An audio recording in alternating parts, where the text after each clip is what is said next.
Carpet to me is a little sad. Wall-to-wall carpet is it brings me down a little bit. I'm obsessed with the log line. Yeah. Did you write it? I did. Okay, incredible. Oh, thanks. I'll read it as the embodied voice. A woman swaps bodies at the chair, and everyone likes her better as a chair. Incredible.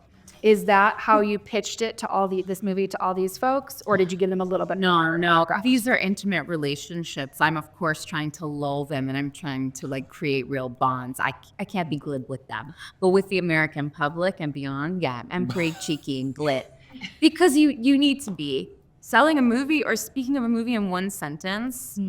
Yeah, you got to capture them. You do. You can't talk about nuance. You have to like get to it and be plain.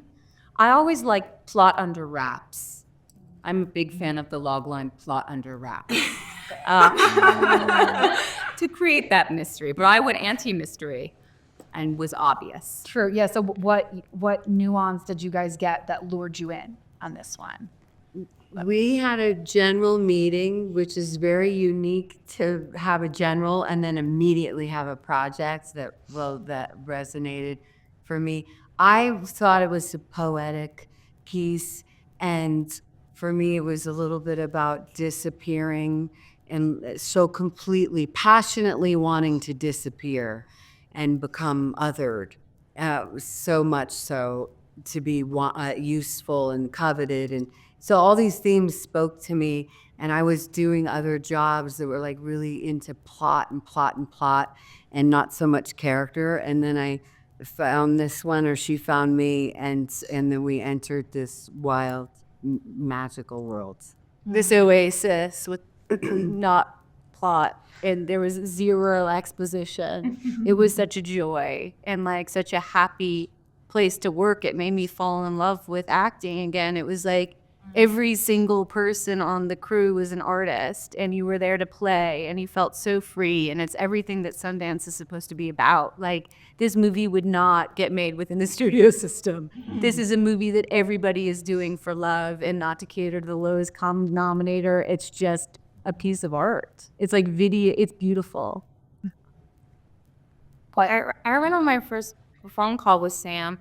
I was so nervous and my voice was breaking, and I even said to my manager, can't it just be an email? Because I was so nervous.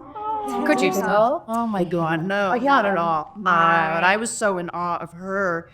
I had read the script and just fell in love with it. And then I went to your website and I started watching your shorts, and I was like, oh my God, this woman is an auteur. She has such vision. She's so unique and unto herself, so bold. And I just said, yes, I have to jump into this woman's world. I was blown away. Did you know, were you told about the physicality of your role when you signed on? Was that part of it from the beginning? I think everything was really in the script. It just felt very abundantly clear. You can't say that for everything, but with this, there's an economy and there's a precision and a focus to everything. So you kind of, you'd have to ask Amanda if we got there, but like, it just was like, okay, well, this is what it is. I'm not going to question this. This feels right. So let's do it. And if she has an adjustment for me, then she'll tell me. Compare and contrast your own design aesthetic with your character's apartment. Oh, sadly, it's kind of similar. Yeah. Oh, goddamn. Yeah. It's. You're a minimalist? No, it's just because I've just been so used to being transient. Like I remember when I graduated or was about to graduate school, I had a teacher. She was like, it's important for the first 5 years to live lightly, so you can go to a new job and just be free to be an actor.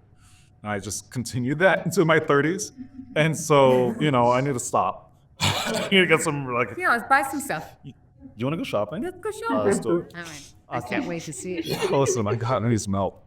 But no, the thing that I loved about Olivier especially was his taste. And I don't know if it had a lot to do with Marta, but his clothes. Yeah. The set design in your apartment was like just delicious. Yeah. But is that...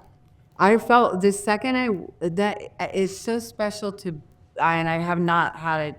I've not experienced this before, where this space was, and the way it's designed was as much a character and gave you so much information about what you're playing. But it was like cotton candy clouds, a little, just the color scheme.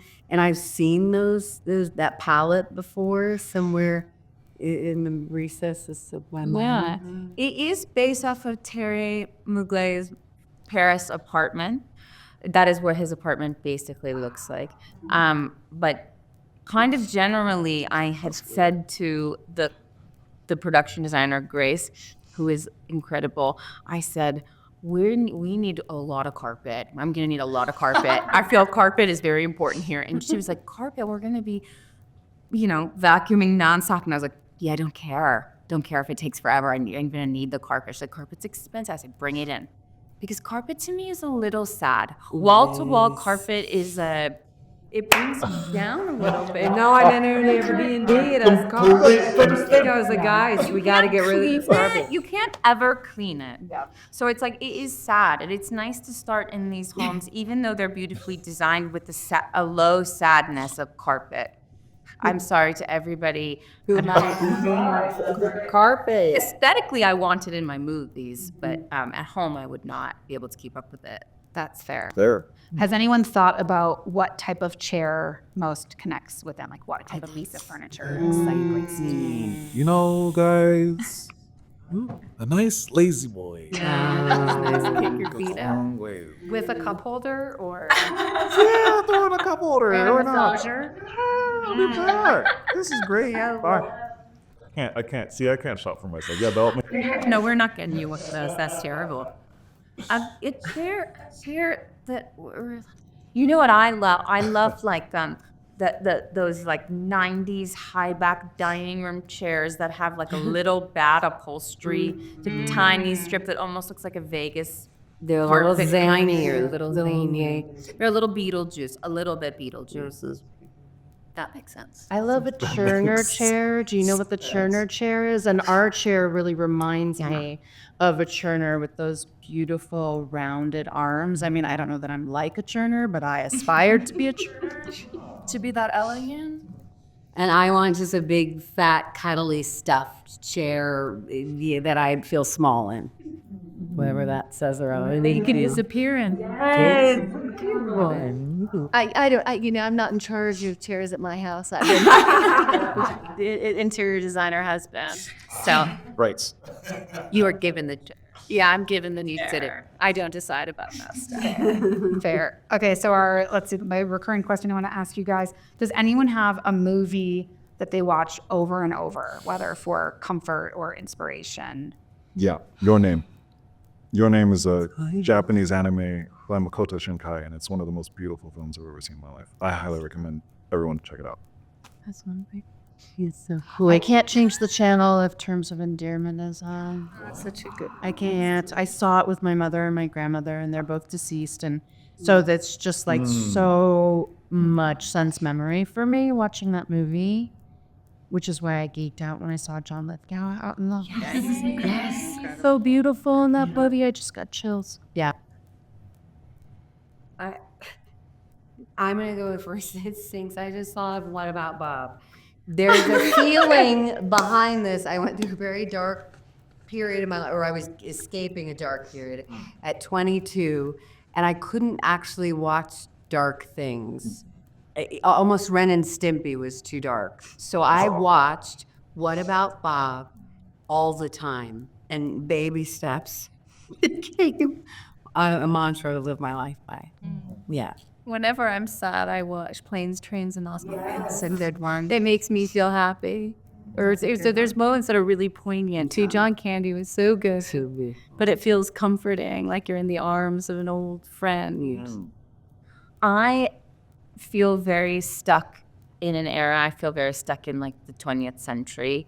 So like it's all just everything, mostly 70s and 90s films, but like I always will watch all that jazz. I always will watch The Player, and I truly will always watch Reality Bites because it just reminds me of an era in my life when being cool was, I just couldn't get enough of which these three women are all in movies where like the coolness is so overwhelming. When you're a young teen, you cannot believe that there are people that cool in the world. And you want to dress like them and talk like them and look like them. I always return. I'm not going to play them out, but they are each in one that I can call to memory right now where it's like, if I could look like that character, if I could be that character. All right, I want to hear it. Okay. You guys want to get embarrassed? Obviously. Robin in Empire Records, the shaved head. I did not have a friend who wasn't like, do we shave the head? And I was like, breathe you not. We did take that. I Pump Up the Volume is a deeply personal and gorgeous film. And for me, I'm terrified of Cape Fear, so I can't call that one out because I watched that movie like this, I think, as most people do. But Natural Born Killers, it is just, it's iconic forever, forever. So those movies I definitely watch over and over again.